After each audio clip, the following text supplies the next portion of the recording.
really there was only two things that I wanted to say this morning. The first is that I had the honour to go with 8 Korean veterans of the Korean War to South Korea late last year.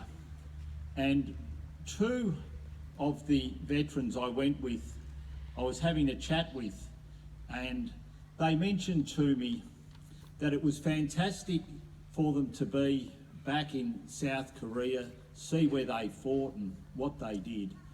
But what they really wanted to see more than anything else was what they fought for, our democracy, our liberty, our freedoms, that they would continue to be a part of Australia going forward.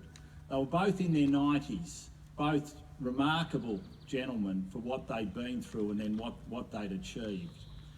But that was the message that they wanted me to hear, and they hoped that the rest of Australia would hear, that they saw their friends, they saw their mates die in that conflict. They saw suffering that you would never want anyone to see. But for them, it was all worth it as long as we could continue our way of life.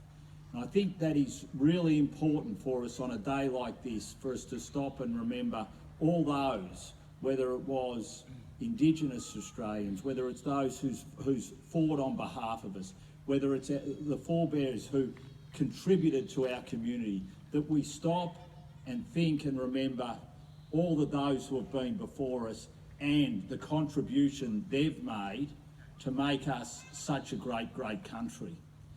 The second thing I'd like to just mention is that we should stop also and reflect on what a great country we do live in. I know this morning, just being able to get up and go for a run around the lake, just say hello to people as they're out, some walking their dogs, some with their young daughters, taking them on a stroll, others husband and wives just walking around chatting. Just a wonderful setting. When you think about what happened last week, Lake Condah is now on the list to be World Heritage listed. So right here in the midst of where we live, we are going to have a location which is unique. There are only 20 other places in Australia that have that World Heritage listing. When you think of this beautiful setting which we're gathered in today, these botanical gardens, the trees, the history of it, we are just so fortunate to live in such a wonderful, wonderful country. It's an absolute pleasure to be here with you all this morning, and a very, very happy Australia Day. Thank you very much.